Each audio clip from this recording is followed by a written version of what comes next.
দোকানে বানানো যে কোনো তৈরি জিনিসের চেয়ে নিজের হাতের বানানো তৈরি জিনিস অনেক বেশি স্বাস্থ্যসম্মত এবং এটা খেতেও অনেক বেশি আত্মতৃপ্তি কাজ করে। আসসালামু আলাইকুম সবাইকে, আশা করি সবাই ভালো আছেন। আরেকটা নতুন ভিডিও দেখার জন্য আপনাদের সবাইকে আমার পেজে স্বাগতম।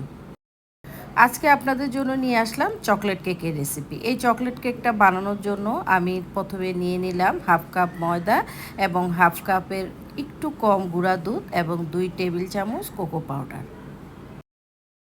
এখন শুকনো উপকরণগুলো আমি একটা চালনির সাহায্যে চেলে নিব। এই জায়গায় মেজারমেন্টগুলো হুবহু ফলো করার চেষ্টা করবেন। আর কোকো পাউডারটা অবশ্যই একটা ভালো ব্র্যান্ডের নেওয়ার চেষ্টা করবেন, সেক্ষেত্রে কেকটা বানালে এটা খেতে কিন্তু অন্যরকম বেশি মজা হয়।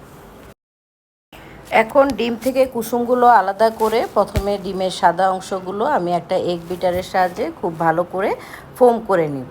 তারপর এর মধ্যে আমি দিয়ে দিব হাফ কাপ চিনি দিয়ে এগটাকে আবার আমি বিট করে নিব আরও কিছুক্ষণ।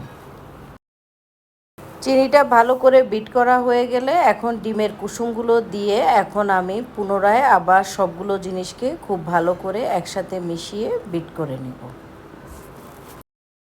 কেক জিনিসটা আমার কাছে মনে হয় যে খুবই সেন্সিটিভ। এই জিনিসটার উপকরণগুলো যদি একটু 19-20 হয়ে যায় সেক্ষেত্রে কেকটা কিন্তু ভালো হয় না। এটা ম্যাক্সিমাম ক্ষেত্রেই কিন্তু পিঠা হয়ে যায়। তাই সবগুলো উপকরণ হুবহু ফলো করেই কেকটা বানানোর চেষ্টা করবেন। ডিমগুলো ভালো করে বিট করা হয়ে গেলে এখন এর মধ্যে অল্প একটু ভ্যানিলা এসেন্স এবং হাফ কাপ তেল এবং শুকনা উপকরণগুলো আমি 2 ভাগে ভাগ করে দিব। একসাথে দিলে সবগুলো জিনিস ভালো করে বিট করতে একটু কষ্ট হয়ে যায়, তাই আমি এটাকে 2 ভাগে দিয়ে এটাকে বিট করে নিব।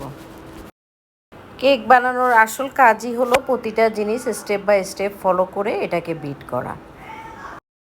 বাকি শুকনো উপকরণগুলো দিয়ে সাথে 1 চিমটি চিনি এবং 1 চামচ ঘি দিয়ে দিলাম। পরে সবগুলো জিনিস আবার একসাথে আমি খুব ভালো করে বিট করে নেব।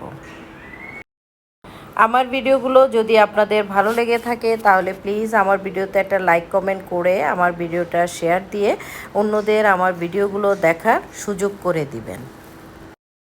এখন কেকের মোল্ডের মধ্যে একটা কাগজ বিছিয়ে ওটার সাথে তেল ব্রাশ করে আমি এখন এই কেকের মিশ্রণটা এই মোল্ডের মধ্যে দিয়ে দিব।